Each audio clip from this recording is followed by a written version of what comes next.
बिस्मिल्लाहिर्रहमानिर्रहीम। आज का हमारा third lecture C plus plus series पर एल्गोरिथम पर है। एल्गोरिथम क्या होता है? The step by step procedure for the solution of a problem that is called algorithm. The algorithm represent a sequence of steps और instruction and the order in which these steps are taken for the solution of the problem।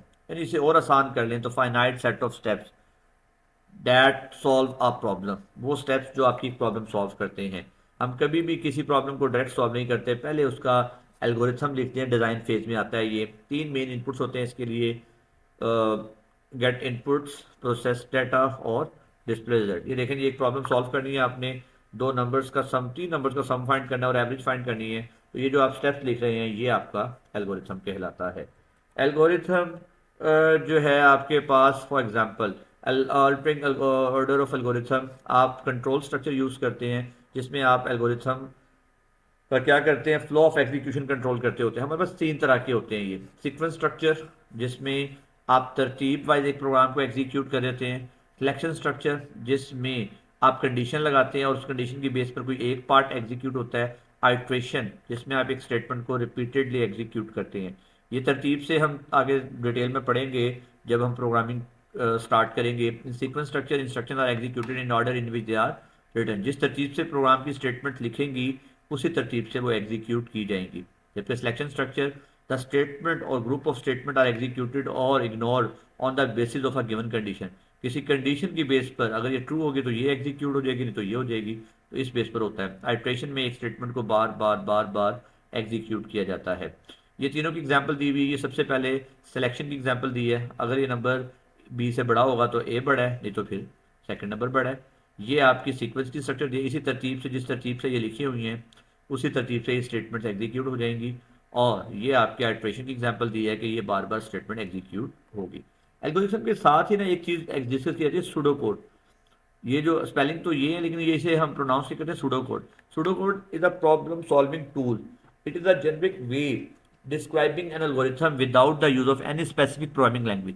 यानी हम according to सिंटैक्सिस काम नहीं कर रहे, सिर्फ कहानी बता रहे हैं, तो वो उसका सूडो कोड कहलाएगा। इसमें इंग्लिश लाइक स्टेटमेंट्स होती हैं।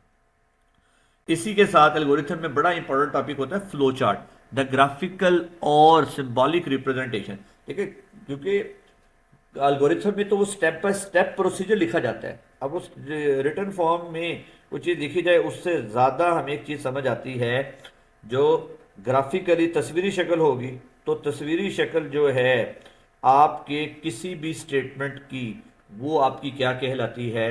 वो आपकी जो है फ्लो चार्ट कहलाती है। ये देख लें जी। अब देखें, एक बिल्कुल कॉमन पर्सन है जिसे नहीं पता इस प्रोग्राम में इनपुट क्या हो रही है, आउटपुट क्या हो रही है, कौन सा काम क्या हो रहा है, लेकिन जब वो फ्लो चार्ट अंडरस्टैंड कर लेगा, क्योंकि फ्लो चार्ट में सिंबल अभी हम पढ़ेंगे सिंबल इसके कि ये स्टार्टिंग के लिए टर्मिनल सिंबल होता है, ये सिलेक्शन के लिए डायमंड सिंबल है, ये स्टेटमेंट्स के लिए आपके पास सिंबल है। तो ये सिंबल से वो उसे अंडरस्टैंड कर लेता है। फ्लो लाइंस के लिए वो उसे यूज कर रहा है एरो सिंबल्स को। स्टार्ट और एंड के लिए वो यूज कर रहा है टर्मिनल सिंबल को। इसी तरह इनपुट आउटपुट के लिए जो सिंबल यूज होता है वो पैरेललोग्राम होता है। इसी तरह प्रोसेसिंग के लिए जो सिंबल यूज होता है वो आपका जो है सिंबल रेक्टेंगल सिंबल होता है। इसी तरह जो आपका सिलेक्शन के लिए इस्तेमाल होता है वो डायमंड सिंबल है। यानी कि एक बंदा जिसे पता ही नहीं है कि इस प्रोग्राम की लॉजिक क्या है, लेकिन वो फ्लो चार्ट से उसे अंडरस्टैंड कर लेगा। इसकी कुछ गाइडलाइंस होती हैं कि आप तमाम जो हैं रिक्वायरमेंट्स जो है वो लॉजिकल ऑर्डर में होनी चाहिए, फ्लो चार्ट क्लियर होना चाहिए, डायरेक्शन क्लियर होनी चाहिए। फ्लो लाइन इसलिए इस्तेमाल करते हैं, कोई रिमार्क्स ऐड करना है तो वो भी हम ऐड कर सकते हैं, कमेंट्स ऐड कर सकते हैं।